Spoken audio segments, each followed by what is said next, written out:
Good day, my friends. Good day, my friends. So, I want to talk real quick about. I'm going to make a few points. If you are a current homeowner and say you're experiencing some challenges with your mortgage, with your job, there's definitely there always is, but right now, in my opinion, there's definitely two sets of economies. Yeah, there's if you're happen to be in the stock market and doing well and all that, that's fantastic. That's a whole another economy. Then there's where the majority of people are, where we're experiencing challenges with work and some of us are in forbearance or not, maybe not in forbearance but struggling. You got some things on the horizon. You got some what I call some real grown folks stuff going on. So that's kind of what I want to talk about.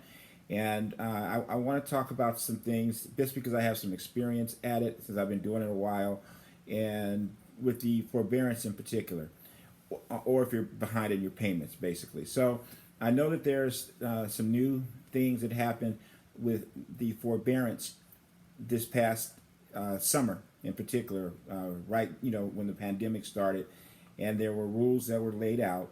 But I want to talk to you about what's happened in the past because I personally am not 100% sure and trusting moving forward how the forbearance agreements will work in regards to what they're telling you. Now, a couple of things I do know.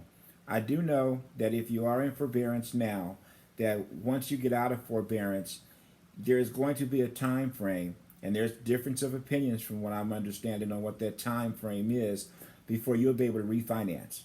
Because banks look at forbearances and things like that just like they look, or very similar to what they look at foreclosures.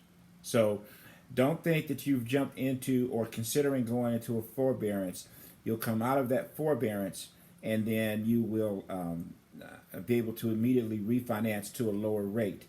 That is probably not going to happen. In addition to that, there's really only a couple of ways as far as your forbearance goes that you're going to repay that money. Notice I said repay. A lot of people are under the impression or think that because you've gone into forbearance that means whatever back payments or whatever payments you had, you do not have to make. So that is false.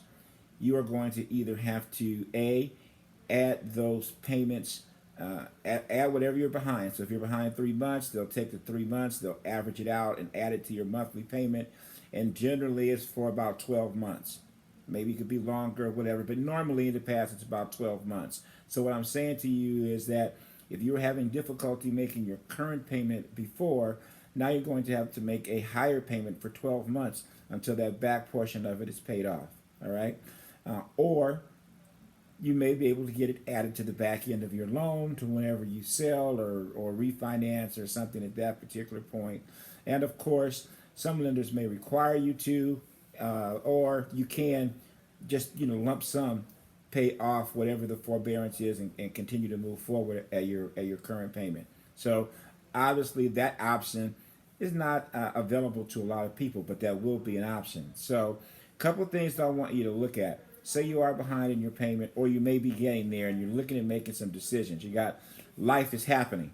Life is happening for you and your family right now, and you got to make a few decisions. So I wanted to just kind of touch base on a couple of points. So yeah, I'm gonna put the glasses on for this because I took a couple of notes. So the first thing I want you to do, I want you to get the emotion out of your decision, and that's going to be hard to do. That's going to be hard to do because with most of us, myself included, you know what? Your home is where you're at. You've raised your family here, or raising your family. You've got memories. You've got a lot of blood, sweat, and tears in your house. But your house, no matter what, at the end of the day, is four walls. It's a place for you to live. It's a place for you to hang your head. But it's a place that can be recreated if you have to. So you need to begin to look at your home and make a decision that's not based upon your emotion. So don't wait until if you're thinking there's going to be a windfall that's coming through and you get far behind in your payment and you wind up losing a house, or you put additional stress on yourself that you don't need to do. If you need to sell it and regroup and then go out and buy again, hey, depending upon your situation, that's not a bad move. But don't walk away from the house if you don't have to. Um, you should contact your current lender ASAP and stay in communication with them to at least let them know what's going on so you can at least discuss your situation and keep dialogue. If nothing else, it buys you time. Some of the lenders will work with you to some degree if they're at least hearing from you. If they're at least hearing from you. What you need to know though, next point, your bank is not your friend. Your bank is not your friend. The bank is not here to help you keep your home. The bank is a lien holder. The bank is responsible to their investors, to their shareholders. They're responsible to make sure that their loans are performing. And if they're non-performing loans, which is the category you fall into, if you are not current on your payments, the bank's goal and objective is to make sure they minimize the loss to the investors, not to you. And there's been a lot of regulations that were rolled back the last few years. So they're not required to do some of the things that they were required to do a few years ago when we had that major crisis. This is an important point because too many times I have clients, customers, people that look at their situation, they're talking to the bank, they think everything is under control or whatever, to then find out that the bank then moves forward with whatever procedure they move forward to protect their investment and their shareholders and their investors. Okay? So that's an important point. Please note that. And last thing here, last thing we'll talk about is we did a lot of these years ago, was helping people through loan modifications.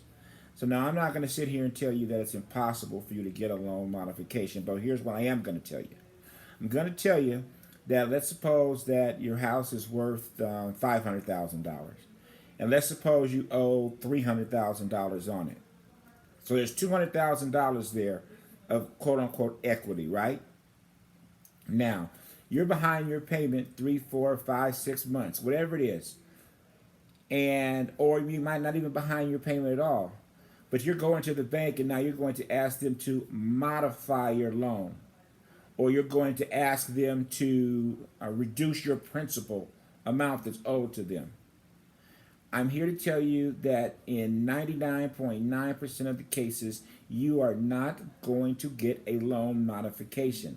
And please, please, please, please, please do not listen to someone that tells you not to make your payment so that you can go into a loan modification and that they will help you. That is not going to happen in the scenario that I just painted. If your house is worth more than what the loan is that you owe on it to the bank, they are not going to do a loan modification. Why should they? You have equity. You can sell that house or do something with the house, and in a worst case scenario, they'll foreclose on you, but they're still going to get paid. You know, the only person losing money with that strategy is you personally. Because if it's the house is worth 500 and you owe 300 on it, that 200,000, and you're not making the payments and all the other kind of stuff, guess whose money you're eating up? You're eating up your own equity. Because the bank will still get paid. They will still get paid their penalties. They'll still get paid what you're behind. They're not going to negotiate it with you. They're not going to waive it. You're just going to be eating up your own money. Important point. So I just want to keep this information out there. There are a lot of people that, number one, are not sure what to do. You're kind of waiting things out. You're kind of riding things out. And number 3, or next point, wherever the heck I am in this conversation, there's a lot of misinformation going on out there. And there's also a few things that have not been worked out that may change because of the pandemic, because of the unemployment, because of all that stuff. The elections, we got a lot of stuff going on. But I'm going to tell you, at the end of the day, these banks are not going to lose money fooling with me and you because they like us. Okay? If you have any questions, if you need any assistance, reach out to the Elgin and Ply Walker team here at EXP. We've specialized in helping families with their investments, with their personal residence, with their buying, with their selling, now for over 33 years. All righty. Thank you. God bless. Stay safe. Stay healthy.